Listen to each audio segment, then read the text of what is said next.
আমাদের বেতন নাই, এই জন্য আমাদের পরিবার পরিজন সবাই আমাদেরকে ত্যাগ করেছে।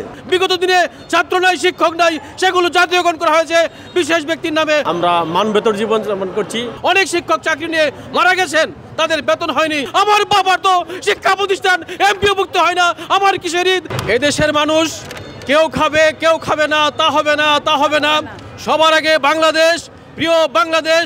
আমরা যাচ্ছি এদেশের মানুষ, এদেশের মেহনতি মানুষ যারা দীর্ঘদিন 10 বছর, 20 বছর, 30 বছর না খেয়ে আছে, তারা অন্তপক্ষে ডাল ভাত খেয়ে, আমাদের ময়মনসিংহের ভাষায় বলি চেপা ভর্তা খেয়ে, দুমুঠো ভাত খেয়ে, একবেলা রুটি খেয়ে, অন্ততপক্ষে এমপিওভুক্তির আশা নিয়ে তারা যেন এই প্রতিষ্ঠানগুলোতে চাকরি করতে পারে।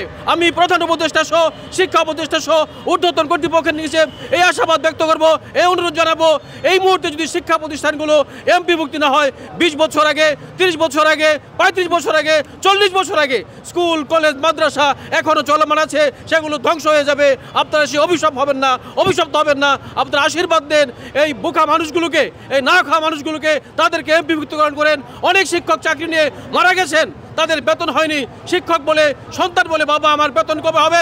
সন্তান বলে, আমি তো ঈদের দিনে জামা কাপড় কিনতে পাই না, আমার বাবা তো বেতন পায় না, আমার বাবার তো শিক্ষা প্রতিষ্ঠান এমপিওভুক্ত হয় না, আমার কিসের ঈদ, আমার কিসের কোরবানি?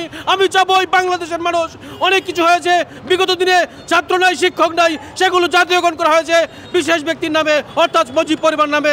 আমরা চাই, আমরা সাধারণ মানুষ, আমাদের নামে, আপনাদের নামে, এলাকার নামে সেই প্রতিষ্ঠানগুলো এমপিভুক্ত হোক। দীর্ঘ 3 বছর যাবৎ এনটিআরসিতে গেছি, কিন্তু এখানে যে সমস্যা, আমাদের বেতন নাই, এই জন্য আমাদের পরিবার পরিজন সবাই আমাদেরকে ত্যাগ করেছে।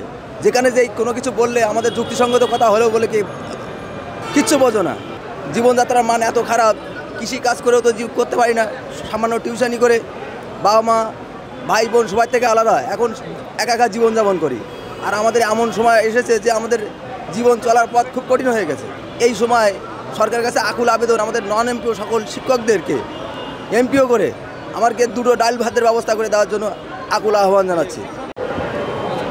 আমরা নন এমপিও প্রতিষ্ঠানের আমি একজন প্রধান শিক্ষক। আমার প্রতিষ্ঠান প্রায় 22 বছর ধরে পরিচালিত হচ্ছে। আমরা মান বেতন জীবন যাপন করছি। আমি সাধারণত কয়েকজন টিউশনি করে আমি জীবনযাপন করছি, আর তারা আমার কোনো ইনকাম সোর্স নাই বললেই চলে। আমার যেভাবে জীবনযাপন চলছে, আমার মা বাবা সহ 7 জন পরিবারের সদস্য, আমরা খুবই কষ্টে আছি। আমি না পাই আমার ছেলে মেয়েদের ভালোভাবে লেখাপড়া করার জন্য, না পাচ্ছি আমি সুচিকিৎসার জন্য আমার মা বাবাকে কিছু চিকিৎসা অর্থ প্রদানের জন্য। আমরা এতই বঞ্চিত, অবহেলিত। আমি আমার ছেলে মেয়ের কাছে আমি অবহেলিত, আমার পরিবারের কাছে আমি অবহেলিত, মা বাবার কাছে অবহেলিত, সমাজের কাছে অবহেলিত। সবাই আমাদেরকে অবজ্ঞা করেছিলে, আমাদেরকে কেউ ভালোবাসে না।